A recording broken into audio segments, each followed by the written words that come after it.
Untuk siri kali ini, saya ingin berkongsi dengan anda tentang kisah penubuhan Malay National Bank dan Ma'ruf Zakaria. Sebelum saya memulakan video ini dengan lebih lanjut, pada sahabat-sahabat yang belum subscribe, silakan subscribe untuk mendapatkan informasi dan video-video yang terbaru daripada saya. Allahyarham Ma'ruf Zakaria merupakan seorang pejuang ekonomi Melayu sejak sebelum merdeka lagi, dan beliau telah menubuhkan sebuah bank khas untuk membantu orang Melayu dari segi ekonomi.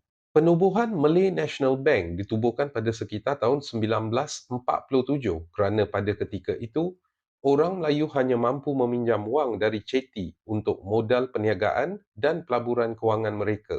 Ketika itu, hanya dua buah bank saja di Tanah Melayu yang dimiliki oleh penjajah Inggeris serta kaum Cina, iaitu The Chartered Bank dan Overseas Chinese Banking Corporation atau lebih dikenali sebagai OCBC. Kedua bank ini telah mendiskriminasi orang Melayu pada ketika itu dengan tidak memberi pinjaman wang kepada mereka dengan alasan mengatakan Melayu hina dan mundur. Di sini kita sudah boleh nampak dengan nyatanya betapa mereka tidak pernah hormat pada tuan rumah tanah Melayu ini.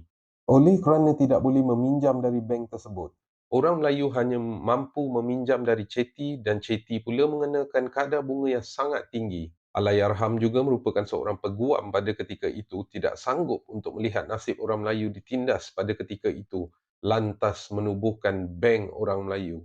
Tanah milik keluarga yang terletak di Jalan Klang Lama dijual bagi mendapatkan modal permulaan untuk membangunkan bank tersebut. Sebaik tertubuhnya bank tersebut, Allahyarham menerima banyak ugutan dan diancam dengan bermacam cara oleh mereka yang tidak mahu sama sekali melihat orang Melayu berjaya.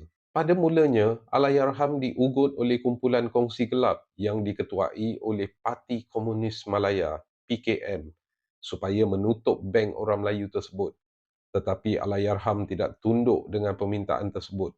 Selepas 10 bulan berlalu, beliau dicolik dan pada tarikh 4 Disember 1947, mayat Allahyarham ditemui mati di Batu 13 Jalan Kuala Lumpur dengan keadaan mayatnya tergantung pada sebatang pokok di dalam hutan. Polis menemukan jam Rolex dan dompet milik beliau, maka jelas ini membuktikan pembunuhan ini bukan bertujuan untuk merompak Allahyarham.